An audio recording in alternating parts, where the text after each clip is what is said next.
কখন বুঝবেন একটা দেশ ও জাতি নষ্ট হয়ে গেছে? যখন দেখবেন দারিদ্ররা ধৈর্যহারা হয়ে গেছে, জ্ঞানীরা জুলুমের শিকার হচ্ছে, মূর্খরা মঞ্চে বসে আছে এবং ধনীরা কৃপণ হয়ে গেছে, আর শাসকরা মিথ্যে কথা বলছে। তখনই বুঝতে পারবেন একটা দেশ ও জাতি তখনই নষ্ট হয়ে গেছে। আর এই জাতির কাছে কিছুই আশা করা সম্ভব নয়, কেননা তারা জ্ঞানীদের উপর সবসময় জুলুম করে, আর শাসন করা অবস্থায় তারা মিথ্যে কথা বলে, চোখের সামনে ঘটনাকে তারা মিথ্যা বলে চালিয়ে দেয় এবং এরকম অবস্থা করে, যার ফলে দরিদ্ররা ধৈর্যহারা হয়ে যায়। ফলে সম্পূর্ণরূপে এটা প্রমাণিত হয় যে একটা দেশ ও জাতি নষ্ট করতে এই 4-5টা জিনিসই যথেষ্ট। তো আমরা সবকিছুই দেখছি, বুঝতে পারছি কেনই এরকম হচ্ছে, কেনই বা আমরা তো বুঝতেই পারছি কারা মিথ্যা কথা বলছে আর কতক্ষণ মিথ্যা কথা বলে আমাদের সামনে থাকতে পারবে। আল্লাহ তাআলা ফেরাউনকেও সকল ধরনের ক্ষমতা দিয়েছিল, রাজত্ব, সব ধরনের ক্ষমতা দিয়েছিল।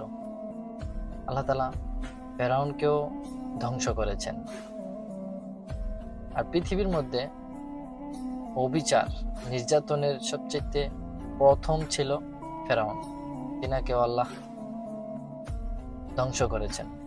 তো এটা ভেবেন না যে যারা এখন পর্যন্ত জালিয়াতি করছেন, নির্যাতন করছেন, অবিচার করছেন, তাদেরও মৃত্যু হবে। সুতরাং মৃত্যুর আগ পর্যন্ত আপনি যা করার করে নেন। মৃত্যুর পরবর্তী এবং মৃত্যুর আগবর্তীও সবকিছুই আল্লাহর হাতে। আল্লাহ শুধু এখন ছাড় দিচ্ছেন, ছেড়ে দেন নাই। ধরবেন, যে কোনো একটা সময় ধরবেন, এবং মৃত্যুর পরবর্তী সময়টা তো সম্পূর্ণটাই আল্লাহ তাআলার কাছে। তখন আপনি কোথায় যাবেন? আপনার জালিয়াতিগুলো যখন আপনার সামনে তুলে ধরা হবে, তখন আপনি কোথায় যাবেন?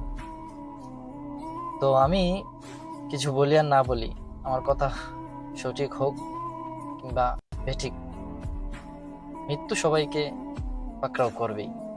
আর মৃত্যুর পর আল্লাহ তাআলার কাছে যেতে হবে, এবং তখন কি জবাব দিবেন সেটাই চিন্তা করুন। আজ জুলুম করছেন, করতে থাকেন, আপনাকে কেউ বাধা দেবে না। আপনি জুলুম করছেন, হ্যাঁ অন্যায় করছেন, অন্যায়ের বিরুদ্ধে মানুষ অবশ্যই দাঁড়াবে। তো এটা ভেবেন না যে অন্যায়ের বিরুদ্ধে দাঁড়ালেই তাকে মেরে ফেলবেন। কতক্ষণ করবেন? এই দুনিয়াটা আপনার নয়, আল্লাহ তাআলার দেওয়া দুনিয়া। সুতরাং নিজেকে এখনো অবধি নিজেকে প্রস্তুত করতে পারেন নাই, দুনিয়া ছেড়ে চলে যেতেই হবে। ধন্যবাদ সবাইকে। আসসালামু আলাইকুম।